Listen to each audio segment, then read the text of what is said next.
President Donald Trump has now tripled down on his endorsement for Mike Mazzei to be the next governor of Oklahoma. He's set to release a video with that endorsement tomorrow, but we got our hands on it a little early. Here's what he said.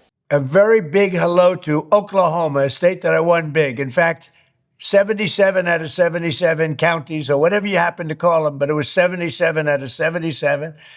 There's an important runoff election coming up in your state on Tuesday, August 25th. I'm asking all of you to get out and vote for MAGA warrior Mike Mazzei to be the next governor of Oklahoma. And it really is. It's a place that I love. I think it's incredible. Mike has my complete and total endorsement. He's a lifelong conservative who fought for the people of Oklahoma in your state Senate, was respected by all.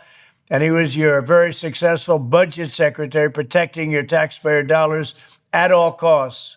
Mike is running against a total rhino named Drummond, nothing but trouble, who is just another grandstander, always looking to sell out Oklahoma to the radical left. Mike Mazzei, on the other hand, will tirelessly fight as your governor to bring jobs and opportunity pouring in. He is working really hard to bring one of the biggest and most important economic jobs anywhere in the country, the new aluminum plant. It'll be unbelievable. It's supported by the richest people anywhere in the world. It's going to be incredible. Every state wants it, and Oklahoma is getting it, and Mike wants it, and I want it.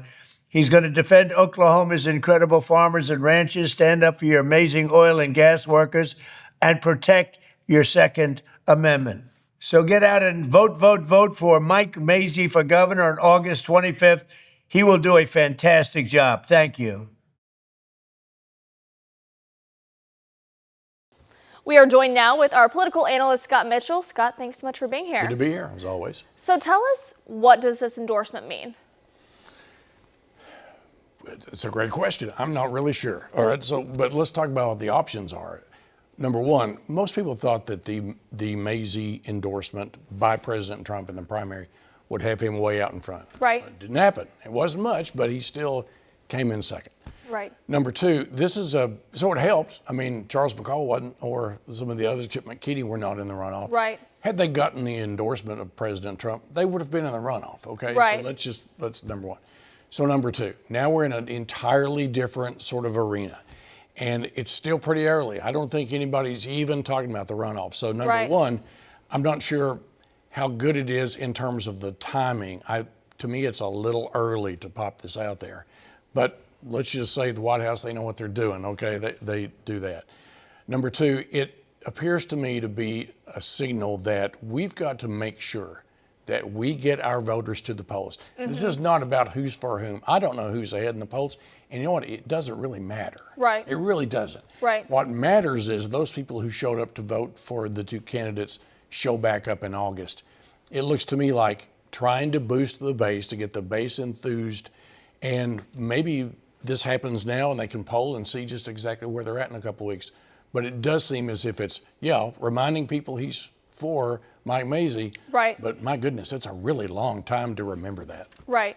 I mean, we have seen 3 different versions now. We've seen 2 social media posts, but this is the first video.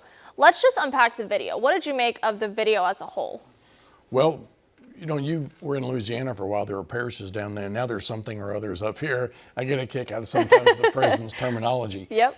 But it is to me, it's just about reminding and galvanizing the base. I'm not really sure what went into the geometry about when and where, but it certainly appears to me that they're concerned about galvanizing the base. This candidate, we're talking about former Senator Mazzei, has got to galvanize conservatives. Mm-hmm. And it would help if Chip Keating or Charles McCall or Jake Merrick endorsed Senator Mazzei. That hasn't happened yet. So maybe, we're not going to wait on that. We're going to go forward and just try to galvanize it ourselves. And having Donald Trump do it, that's not a bad way to do it. Absolutely. In the video, Donald Trump calls Drummond a rhino, Republican, and name only, something he said about Drummond a few times. What do you make of that? Well, it's the same song, different verse. It's just a different time. That didn't work in the primary. It did, whenever that the president endorsed Mazzei, I'd experienced seasoned pollsters go, this thing's over. Right. I mean, Senator Mazzei, is not even going to have a runoff. I mean, he will win this thing in the primary. Didn't happen. Right. And we know the story about some of the things that happened when he got the endorsement. The aluminum transfer plant was involved. It was announced on a Friday afternoon. Many people speculate that. Talked about that, yep. The Friday news dump. The Friday news dump, and maybe because of the damage that happened on the KSWO debate, where that Senator Mazzei, shall we say, that was not a stellar performance with some of the noises and then the deal about the socialists all running the school boards in Oklahoma. That looked like damage control, the timing. And so that's why I would extrapolate from this. The timing on this one is time to, maybe we got to start galvanize our conservatives. Remember, the first week after the primary, both candidates put out polls saying, we're ahead. Right. And it's been graveyard quiet since then. So I think at this particular point, this signals we've got to galvanize. We haven't, and therefore we got to make this move. There was only about 1,000 votes between the two of them in the last election, and that's not counting all the ones that voted for Jake Merrick, Chip Keating, Charles McCall. Do you think something like this at this point resonates with Oklahomans? How much do Oklahomans care about a Trump endorsement? Not even a new one. I mean, this is now tripling down on the same endorsement. How much do Oklahomans care?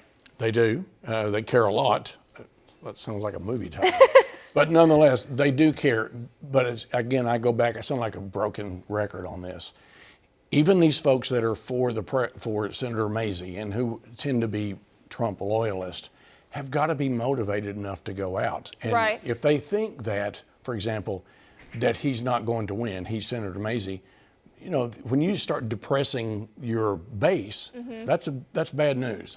That's bad. And so I think this is, you know, partially a way to start bringing some enthusiasm, but enthusiasm doesn't last very long. Right. Right? I'm telling you, there is just a lot of distance between now and the actual vote. Absolutely. So that was, to me, if I were Senator Mazzei, I would have loved to have this. I would also go, could you wait till maybe a week out? Right. So why now? I mean, why do you think it's happening now? I think because people are just, they've forgotten about it. Yeah. I think at this particular point, look, the president's having some tough weeks. Right. All right. We've got dysfunction in D.C. We don't know. We know we're bright red. We know we're very pro-Trump in Oklahoma. But the president's having some difficulties. We've seen a resumption of the hostilities there in the Strait of Hormuz. We just have got so much news. You know this better than anybody. You get up in the morning and, like what happened with Senator Graham this weekend, anything we were talking about before Sunday morning just changed on a dime. Right. So you can create enthusiasm for 2, 3, 4 days, but then let's say gas goes to $4 a gallon. Right. Right? We're on to the next. Then are the recollection of what the president's doing, is that a positive? To me, it's a little bit unusual for the timing. The president also talked about the smelter in the video and how he loved this idea. It could bring economic development to the state, bring a lot of jobs. He loves the smelter idea. He's been very clear about that from the beginning. Mr. Mazzei has gotten some criticism for flip-flopping opinions on that. Do you think the smelter had stake in this endorsement? Perhaps. You know, there are activists around the smelter issue, and those are people that are enthusiastic, right? Right. And so that hurt. I mean, the timing of that endorsement hurt Senator Mazzei. I think everybody that I've talked to, the data that I've seen, the way it happened, when it happened, and the Attorney General's response, which was he turned on a dime, he went up there, he tapped into that. Now, a lot of people have said, yeah, but how much unenthusiastic Oklahomans are there about this situation at Iowa? Don't know. I mean, we don't know. But it is some enthusiasm. That's the one thing. But even that now, there's a couple month hiatus on that. So we're snoozing our way through this particular situation. In the meantime, the Attorney General's out there making news. Right. It's his job. It's not Senator Mazzei's fault that he's not the Attorney General. Right. Drummond is. State Farm, Allstate, the poultry settlement. I mean, even today he has a clemency hearing coming up. Exactly. He's continuing to do his job. So Mike Mazzei, in some ways, has disappeared from the public view. To me, that's probably the main reason this is happening now. I was able to speak with Gettner Drummond and Mike Mazzei this morning. One of the things Gettner Drummond said is, I agree, I've aligned with the president on so many things, but he's in D.C. He says, I have the endorsements of Oklahomans. He named, the FOP. He's got a ton of firefighters, police, Barry Switzer. How do you separate a Trump endorsement versus a dozen endorsements from people here in Oklahoma? I think the local endorsements matter more. And I did not know about Coach Switzer. Okay, we didn't That's know what about he told the king. me today. So Okay. that may be breaking news right here. It could be. Well, here's the thing. Coach Switzer was doubled down for Chip Keating. Right. All right. And that's sort of a signal to me that the Chip Keating's, that base, which is the more conservative but traditional Republican Right. base, they're going with getting their Drummond, if Coach Switzer's any indication. So, but that's, a Barry Switzer versus a Donald Trump endorsement. I'm not sure there's advantage either one. Absolutely. I guess we'll see. One of the things is, how much do you think Mike Mazzei uses this over the next month? Is this going to be in an ad starting tomorrow? We have seen the ads calm down. We haven't really, like you said, it's been pretty quiet. Do we see this over and over and over again? Is this video now ingrained in our minds? When it starts up, I think yes, the answer to your question, which brings up a fascinating follow-up, which is just how much is Senator Mazzei going to keep self-financing? Right. Remember, his self-financing was, I think the word is ginormous. If I were somebody who had leveraged that much money into a campaign, first people are going to go, is there anything left? Mm-hmm. And number two, hey, buddy, can you give me a hand here? And one of the ways you can give me a hand if you endorse me, like President Trump has, is get public going after the Attorney General. And that cost Senator Mazzei nothing. And so do I think that has entered into it, this endorsement, whenever the paid ads start happening or the dark money starts showing up, and they will, I think that's going to be in those ads a lot. We've seen this be a very, very, very expensive race. To the average Oklahoman, is that somewhat off-putting? What does the average person think about that? You have Mr. Mazzei taking out an $11 million loan. You have dark money. You have personal money. You have all this money going into it. What does the average person think about that? I think regular political leaders answer to that question. You've asked it a million times of folks. They always lead with, nobody likes this. Now, right. But there's always a but, right? Nobody likes this, but the fact is, it's really hard for average Jack and Jill to compete in this arena unless you leverage your business or your home, or you take out loans, or you have a lot of money. People don't like this. And it has gone to such an extreme, especially when we're starting to see these ads, these financed ads using AI. Right. I think it's so off-putting. People think it's deplorable, but they're still showing up. Right. Right. And so, to me, the fascinating question is going to be, what can Senator Mazzei get into in terms of money?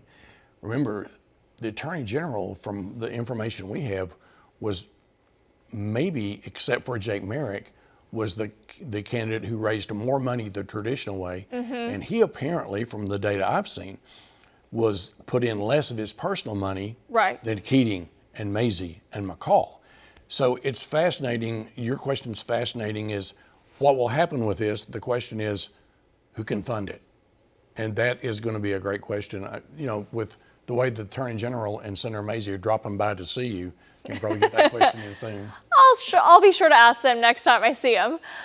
One of the things that like we said, it's been crickets on TV at least. We have not seen, leading up to the election, you could not, you would look at a TV and there was a new ad every single day. When do we see that start again? Is this the kickoff to that? I don't think so. Again, it's a budget issue, whether or not that, and if people, your previous question was, are people turned off by this? If you're running ads and your ads, and the feedback you're getting on the follow-up data collection is, I hate this stuff. Right. You want to throttle back a little bit. It's kind of like one of the issues that happens a lot are when people fill up their mailboxes, get full up of mailers. Number one, the data's really skewed as that even works. But I've talked with candidates, some of that you've talked to in the last week, where they were knocked doors and they would say to the candidates, one in particular this week, you send one more stinking mailer into my mailbox, I will not vote for you. Right. And so I do believe that we're seeing people start to balance. We put these ads up, but are we turning off people?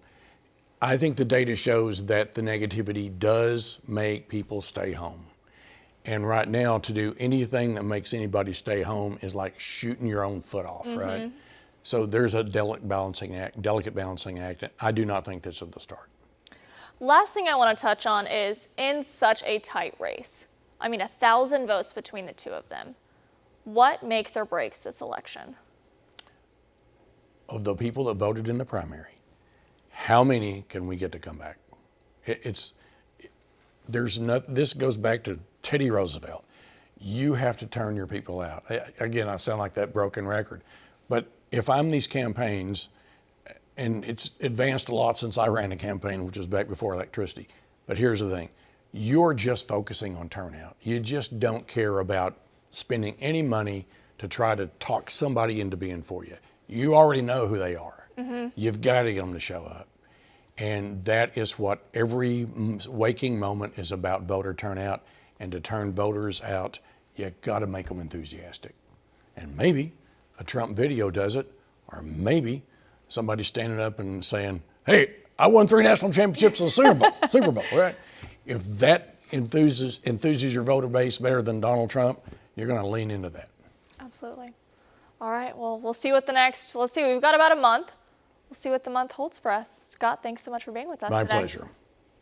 Thanks for joining us for this exclusive conversation. If you liked what you heard today, be sure to subscribe to stay up to date with all of Oklahoma's political news.